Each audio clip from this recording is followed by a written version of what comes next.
What's going on, everyone? You are listening to the Antonio Chabran Sports Podcast. I am your host, Antonio Chabran, and thank you all for tuning in. Um, Look, I'm not going to sugarcoat it. Still kind of annoyed from the loss on Sunday. And spoiler, that's what I want to be freaking talking about because just a little irritated from the simple fact that um, we should have won that game. And I know you're going to be like, oh, this guy, Chiefs fan, you guys are undefeated, lose your first game, don't know how to act. Look, it would be one thing if I felt like Buffalo outright outplayed us. They made the plays when they needed to, and I can 100% give the Bills that. And full transparency, um, I undervalued the Bills a little bit because I came on here chest out a little bit, talking about the Bills being number seven overall when people were like, oh, well, they have a top four defense, a top eight offense, or the reverse. I can't remember exactly. Um, and I was like, well, they haven't really played anyone. The teams that they've beaten were combined 11 and 23, and we lose a few games or a few weeks after I made that video. So, look, I say we should have won that game because I know we didn't play our best ball, and our offense just couldn't get it going early. We were kind of like on a standstill early on in that third quarter. It was, really nip and tuck, and so I get all that. Um, but again, it's just frustrating because I know we should have won that game, but we didn't. That's the reality of the situation. And to be honest with you, um, I say I'm irritated. Of course, yeah. I mean, my team lost. That's gonna not feel good. Um, but this was a good loss for the Chiefs because it's easier to critique things after a loss than it is after a win. And I think I've said this a few times before where Shannon Sharp, I've seen him talk on TV. He's saying, I can't remember what coach he said, told him this. He's like, it's not verbatim. I'm kind of paraphrasing here. You shouldn't accept in a win that you wouldn't in a loss. That's essentially what it was, and I 100% agree. Yeah, we were winning games, and we made the plays in certain moments when we needed to, when it mattered most. That's why we were winning games. But as a totality of what we were putting out onto the field, it wasn't our best ball by any means. I mean, our offense, we're like 10th, 11th, or 12th in the league. We're not bad, but we're nowhere near what we used to be a few years ago. Defense has been playing great. Um, and it was, unfortunate with a few streaks ending during that Bills game. The first one, obviously, we had won, what was it, 14 consecutive games in a row. Um, So that streak is over. And the defense, dating back to like 2022, we hadn't allowed more than 28 points in a game, in 30 straight games. That streak is now broken. So look, um, it sucks, but I also feel like this was somewhat of a wake-up call. And look, guys can say all the time, like, yeah, it was a good win, but we need to shore up and stuff like that. They're taught well in their media training. Um, but with this, I mean, it's kind of hard to ignore. Like you lost because in some respects you kind of got out physical. It seemed like they were getting a pat like crazy. I don't know how many times he was sacked, but it was an atrocious amount.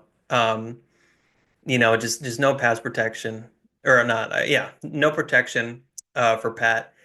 That left guard position has just really been a eyesore. Sorry, um, for Chiefs fans all season, going back from Wanye Morris to that rookie. The name is slipping me, but he got yanked, and then Wanye Morris got put back in, and he's doing his best, but it's not it's not sustainable. We need a left tackle. That's a position of need. And it's evident, and I would like to think that can be something that we try to address this coming off season because that's a glaring need. I mean, arguably that's one of the more important positions in football because that's the blind side spot of quarterbacks typically because the majority of them are right-handed. So when they drop back, get ready, patting ball like this, left side, you don't necessarily know what's going on over here, and you're trusting that your left guard is doing his job. You're over here, boom, there you're screwed. Fumble. Uh, yeah, injury. Shit hits the fan is what I'm trying to get at, and that's what was happening in that game. So yeah, it's frustrating, but I try to look glass half full. We're still 9-1. Look, we're still 9-1. We still, well, now we're tied with the best record in the NFL alongside Detroit. Um, but the best overall record in the AFC. So we're still in the driver's seat. I hear people talking about how I think it was Nick Wright. I heard him say, and he said that he heard it from somewhere, and but he was reiterating it. If we had beaten the Bills, essentially the one seed would have been a lock. Not 100% at that point yet. Um, but we would have beaten the Bengals. We would have beaten the Ravens. We would have beaten, all of our AFC divisional opponents already, the Chargers, Broncos, Raiders. Then we would have beaten the Bills, all big AFC teams. We would have had that win against them, so that tiebreaker. And on top of that, we would have just had a better overall record, and that would have benefited us greatly. Um, but he was saying how that would have tracked us to play really meaningless football for the last 3, 4 games of the season potentially. And you know how everyone's always talking about when it comes to a bye week that maybe the bye week isn't the best thing because then teams kind of get rusty and it's a whole thing. And I think I've talked about it on my show here too. Um, if that's a real thing, some teams it can be. I mean, we've seen it happen, but it's different for every team, But I understand the point where like, you got the one seed locked up and then you kind of don't take certain games as seriously towards down the stretch because you're looking towards the playoffs. Um, but at that point, um, you want to be able to get repetition, and it's important to play meaningful football going into the playoffs because you still have that high intensity and you have momentum. Momentum's a real thing, and I think that a lot of people that maybe aren't in the sports world or pay attention to sports, but like just aren't athletes and don't necessarily know the importance of momentum. That's a big thing. It really is. So I preface everything I'm saying with that because what I want to get into is although I think we should have won that game, I'm not necessarily shocked for these following reasons. Since 2020, I'm doing that because that's specifically the matchup between Mahomes and Allen. The Chiefs and the Bills have played 8 games since that time. We have played each other 5 times in the regular season and 3 times in the playoffs. Bills win in the regular season against us. Why? I don't know. I couldn't tell you. Um, but the Bills are 4-5 against the Chiefs, dating back to 2020 in the regular season, and I've won the last 4. So we won that first game. I think it was like 26-17, something like that. And then we proceeded to lose the next 4 matchups in the regular seasons against the Bills. Um, Bills average in the regular season 25.8 points. Chiefs average 20.8. Like I said, that's the regular season. Postseason, different ball game. Literally and figuratively. Postseason, Chiefs are 3-0, averaging 35.6 points per game, and Bills averaging 28. So defense kind of goes away. Now, I will preface that by giving a little context of why maybe it's that high because of that. I think it was 2021 or 2022. I think it was the 2022, let me back up. The 2021-2022 regular season. That was the season that we lost in the AFC Championship game to the Bengals. Um, we won. Remember that it was that crazy overtime win in the divisional round against the Bills. We won 42 to 36. That was a crazy ass game. The 13-second game. That's what that was.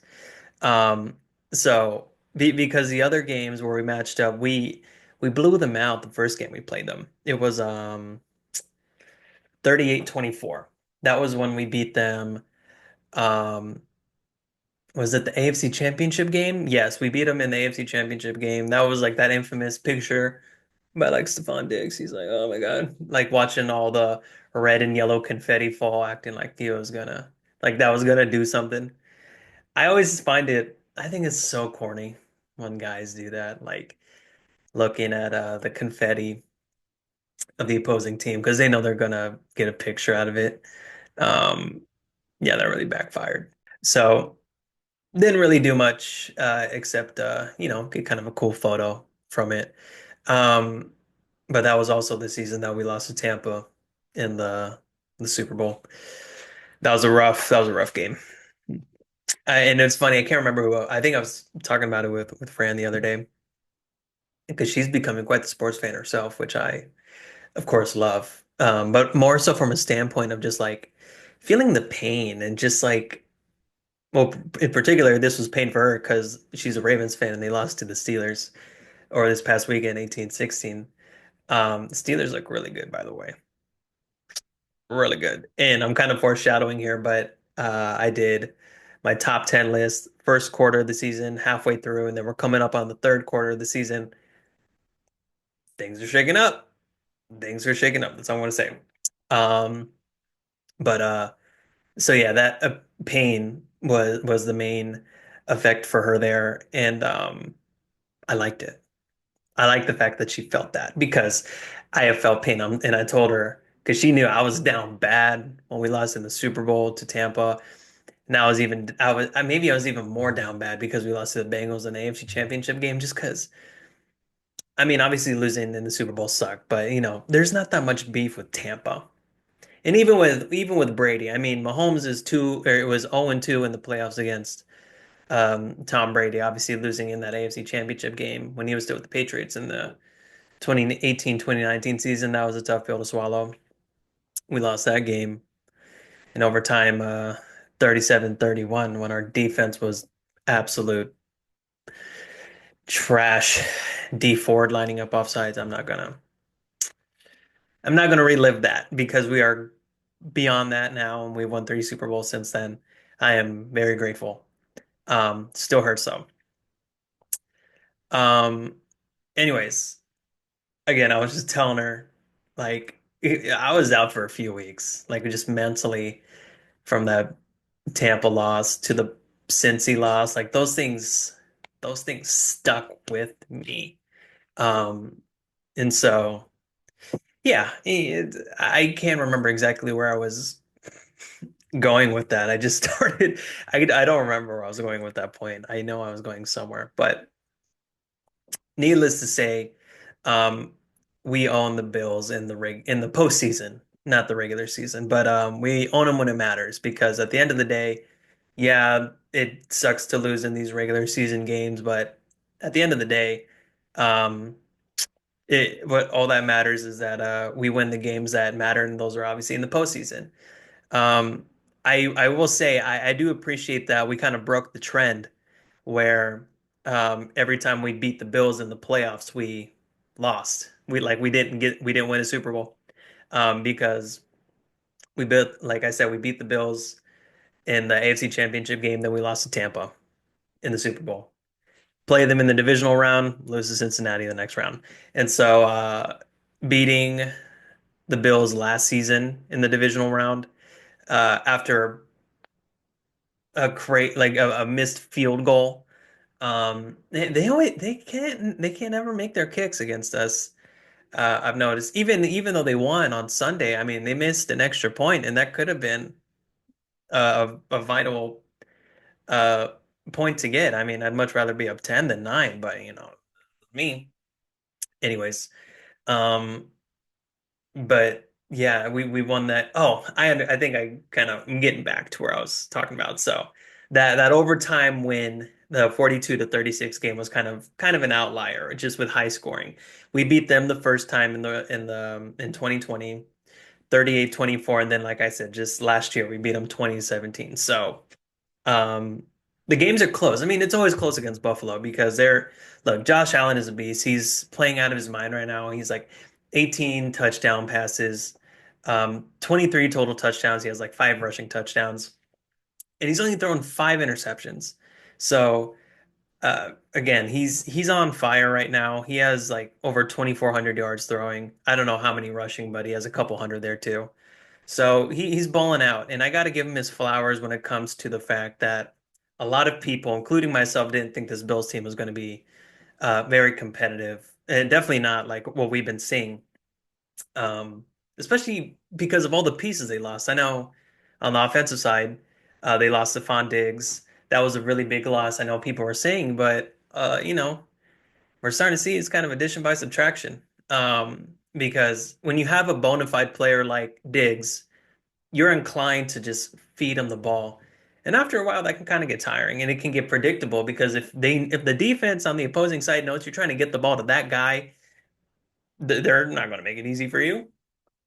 So I think the fact that Josh Allen, dare I say, is just playing like kind of carefree football, carefree in a sense where like he doesn't feel obligated to just try to force feed one guy. Like he has a bunch of guys, and he's kind of no-name guys. These aren't kind of no-name guys, but he's elevating them. Dalton Kincaid is a beast, and Knox as well.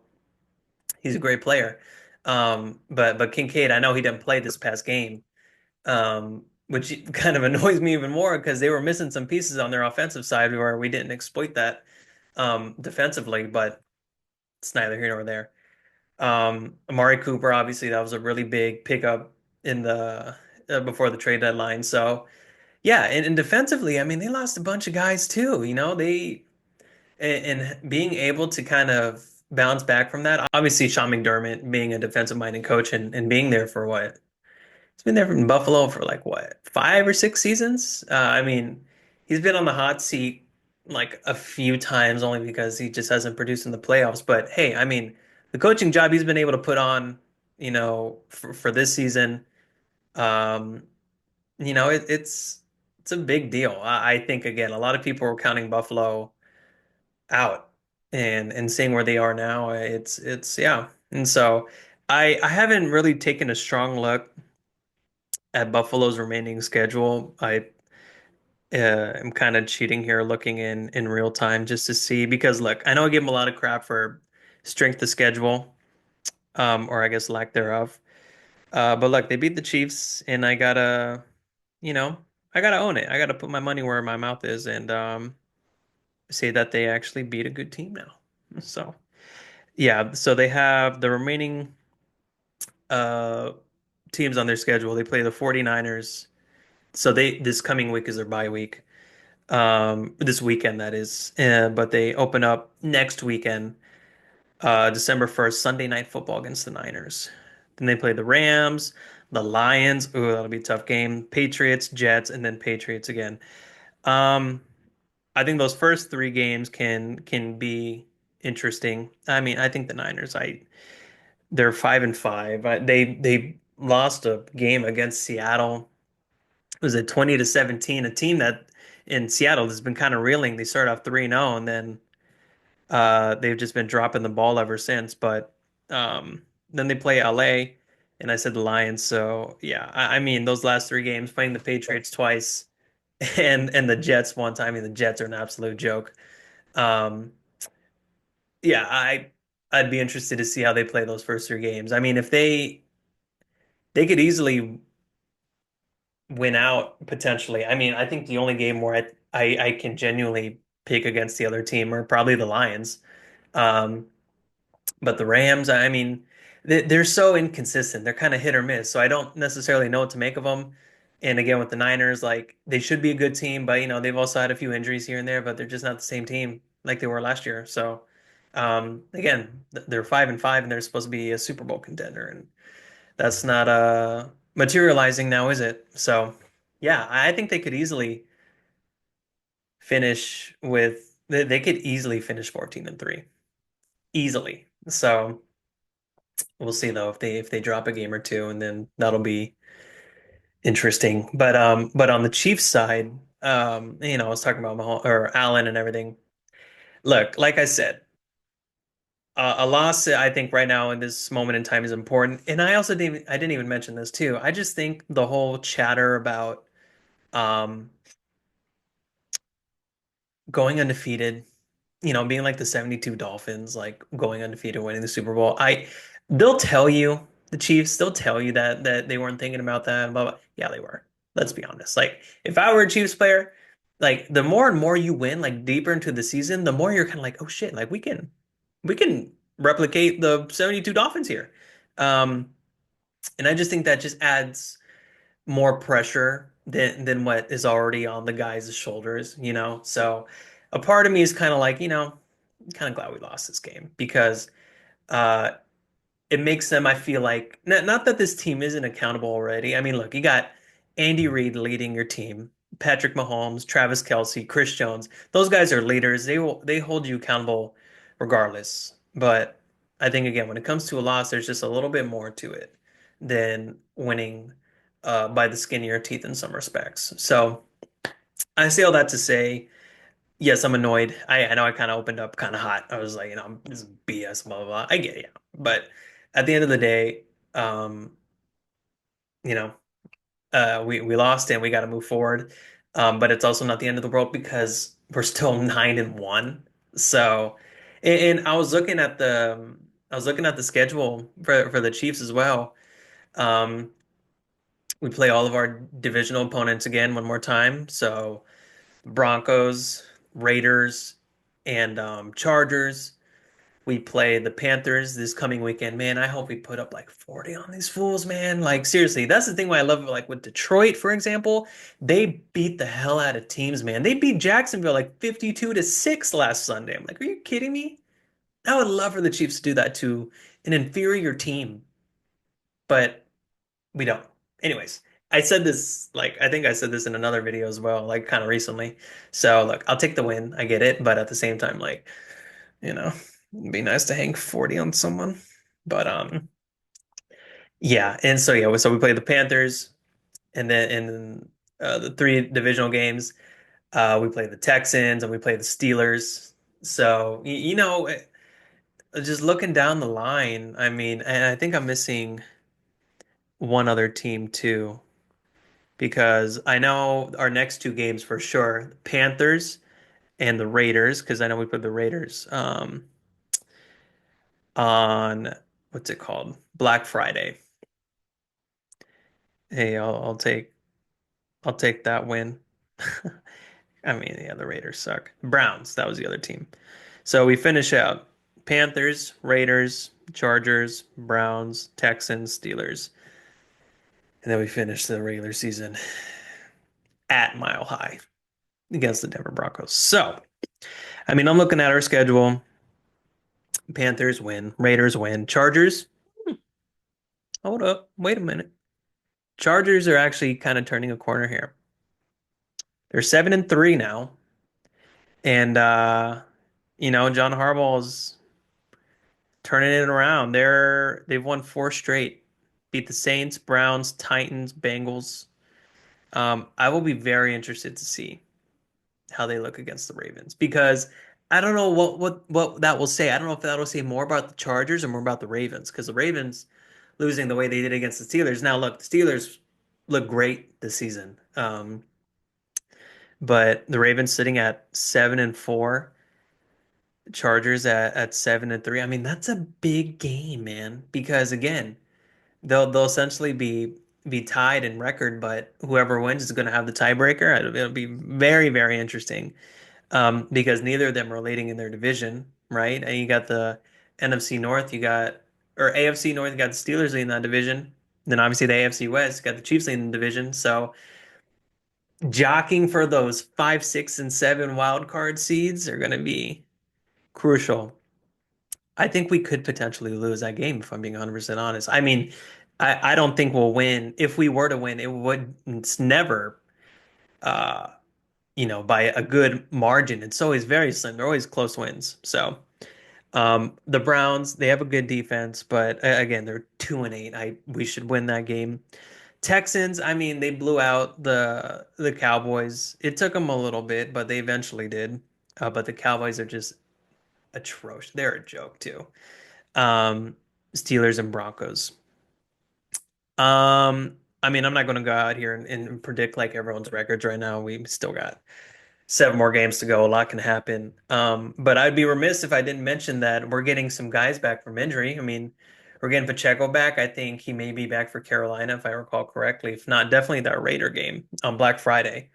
Charles Omenihu's coming back, which is huge. I feel like that's going to help us a lot when it comes to pass rush. I mean, that guy is a beast. I mean, when he was playing for us last season, when we got him from the Niners, that was huge. If you recall, though, he got hurt in the AFC Championship game against the Ravens. I don't know if it was an ACL or an Achilles. I think it was an ACL. That was brutal. That sucked.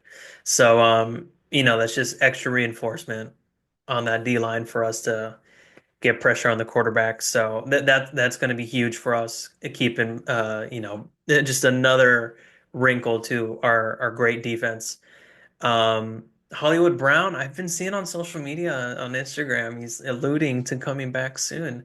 I was under the impression he wasn't going to be back in the regular season, but if he can come back sooner, I'll take that all day. So, we're for sure going to be getting Pacheco and a Minihue back, if not this week, the next week, the next 2 weeks, and maybe Hollywood Brown. And again, another week two of DeAndre Hopkins getting into this offense. It takes time. Obviously, we came out of the gate, guns blazing, but at the same time, he hasn't even been there a month yet. So I'm optimistic. Again, sucks that we lost, but at the same time, um, the fact that we were 9-0 with the circumstances that we were dealing with going into this Bills game, I think said a lot. I think it said a lot about coaching. It said a lot about the players, just the overall balance on the team. I know Pat hasn't been having the best season. Has 15 touchdowns to 11 interceptions. His season or his career high in interceptions is 14, and that was just this past season. Um, so he's got to get it together. But I'm very impressed with the fact that in spite of his subpar season so far, um, we're 9-1. So I think that says a lot just about the overall balance of the team, right? And still having a consistent run game with Pacheco being out, getting Kareem Hunt back in, P. Ryan, here and there with those spurts. So it's been good. And I know Kelsey, again, he had like what, 2 receptions for 8 yards last weekend. I mean, uh, I know he's had a few games this season where they haven't been great, but he's also shown a lot of different spurts where he can get 80, 90 yards in a touchdown. So, um, again, I think we're good, but I appreciate this loss because I feel like it's going to, just remind the guys like, hey, like we're not invincible. Like we can't just BS out there sometimes because there were a few drives where I'm just like, what the hell are we doing? You know? So yeah. And people are kind of blasting our defense. I'm like, hey man, like they had one bad game. Like this is the worst game they've had all season, and we had them on 4th and 2 to but Josh Allen made an amazing play and delivered the knockout punch. It happens. He's an amazing player, so you got to give him credit where credit's due. Um, but again, it's one of those things where the defense, as of recently, they've been bailing out the offense, and so that was a game for the offense to bail out the defense, and we just couldn't do that. So hopefully that doesn't need to happen, where like one needs to bail out the other, because I'd like for us to have a well-balanced team, which I think we do. Um, but there'll be games like that, and um, offense just got to get going. We got to get going. So Panthers coming up. Hopefully the offense can get something going there. If we can get at least 27 to 30 points, I'm happy with that. I'm 100% happy with that. And I think we can get something going on the Raiders too, because the Raiders suck. So there's that. Um, and yeah, so I know I didn't really. Again, I was just wanting to give my reaction from the game. I know I didn't necessarily get into the game a little bit, but that wasn't really the purpose of this video. I more so just wanted to, again, give my main takeaways for it because I feel like that's where a lot of the chatter has been. It hasn't really been too much about the actual game itself. It's like, oh, what does this mean now? Or the Chiefs is, or blah blah blah. Like, look, Chiefs is still the Chiefs. All right. I think that's what we need to bring this conversation back to. I think I just need to remind myself of that. I need to remind Chiefs Kingdom of that because we've been spoiled. Let's be honest.